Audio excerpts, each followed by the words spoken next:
Another day, another missile launch by North Korea. Its fifth in 10 days.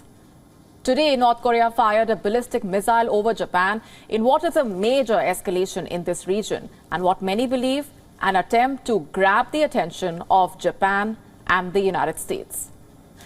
The missile traveled a distance of 4,500 kilometers. Its range was the longest traveled by a North Korean test missile. Now, just to put that in perspective, if it took a different route, it could hit the US island of Guam. However, it traveled over Japan, falling into the Pacific Ocean. Now, here's a look at some of the long-range missiles that Pyongyang already has.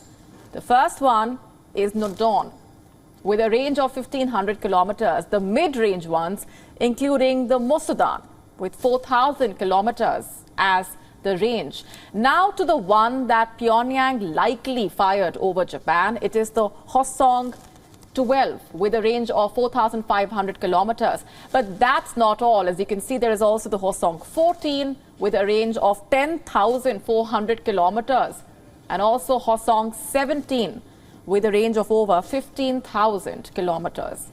The Hwasong-17 is known as North Korea's monster missile.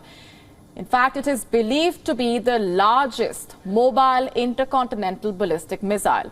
Now, this means that it is capable of reaching the US. The Hwasong-17 is designed to carry multiple warheads, and it can potentially deliver a nuclear warhead anywhere in the United States. The last time Pyongyang fired a missile over Japan was in 2017. So clearly, there was frenzy this time. It activated its missile alert system, issuing what was a rare warning for the people to take shelter.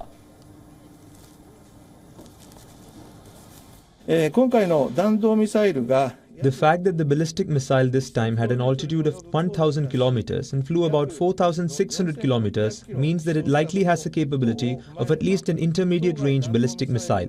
In the past, North Korea has launched the IRBM 4 times, and we believe it's the same type.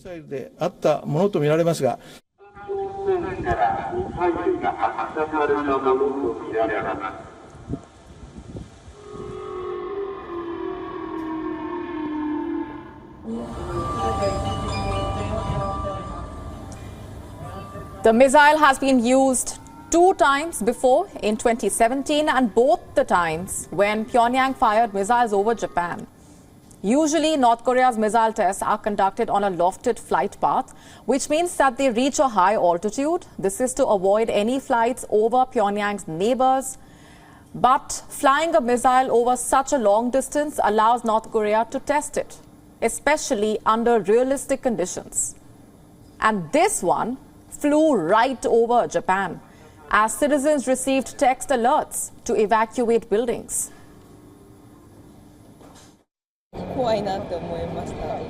I feel scared. If their technology is improved, it means that they're working on this on a daily basis. I'm concerned that they could make a powerful missile someday. It would have been a huge problem if it landed in Aomori or any part of our land. I feel like North Korea is getting desperate and could do whatever. The South Korean President Yoon Suk-yeol called the launch a provocation, one that violated United Nations regulations. He also vowed a stern response. Washington also called it a reckless and dangerous launch. Later on Tuesday, South Korean and US fighter jets carried out a precision bombing drill in response to the earlier ballistic missile launched by North Korea. North Korea's latest move sends out a clear message to the United States. Now, this comes after Seoul, Tokyo and Washington have been ramping up joint military drills, especially to counter Pyongyang's growing threats in the region. The 3 nations took part in the first trilateral anti-submarine drills in 5 years, something that has clearly irked North Korea. Others believe that North Korea is gearing up for a nuclear test soon. Earlier this month, Pyongyang passed a new law, remember. It declared itself as a nuclear weapons state. And Kim Jong-un had also ruled out any possibility of denuclearization talks. From 2006 to 2017, Pyongyang has conducted 6 nuclear tests. It calls these tests necessary, especially to bolster its defenses.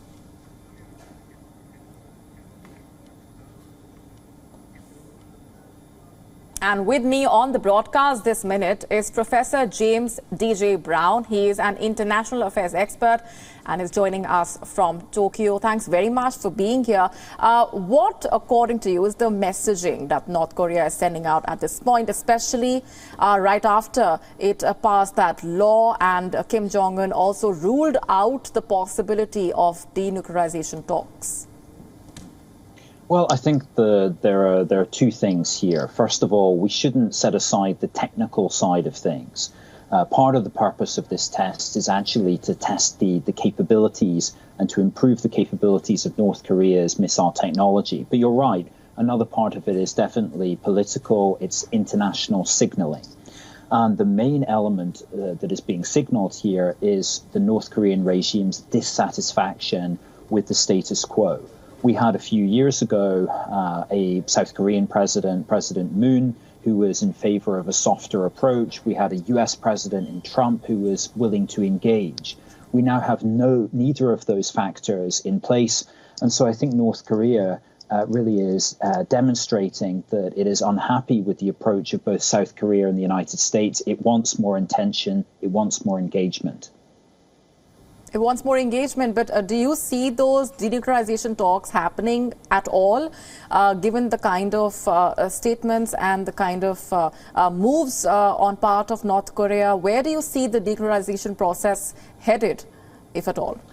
Well, we have to look at the political arrangements in South Korea and the United States. And both of those leaders, President Yoon now and obviously President Biden, both of them have taken a very different approach to North Korea. They've deliberately set out an approach which avoids engagement with the North, believing that their predecessors had tried engagement and had received nothing in return. So I think that there's very little chance that either the Biden administration or the administration of President Yoon are willing to go down that path and repeat what they see as the mistakes of the Trump and Moon administrations. Anything regarding the flight path of this particular test that stood out for you as compared to the earlier ones, which have usually been a lofted flight path as compared to this one? Yeah, well, the key factor, of course, is that it went over Japanese territory. I mean, that's not unprecedented. That happened also in 2017. But that's a huge difference from the lofted trajectories. I mean, living here in Japan, quite frequently you receive the news reports about North Korea firing missiles into the Sea of Japan. And frankly, people have become used to it. There's not really much of a response. But this morning around breakfast time, getting the alert that a missile was actually flying over Japanese territory, for the Japanese public, that's a completely different sensation. It's obviously much more worrying. WION now available in your country. Download the app now. Get all the news on the move.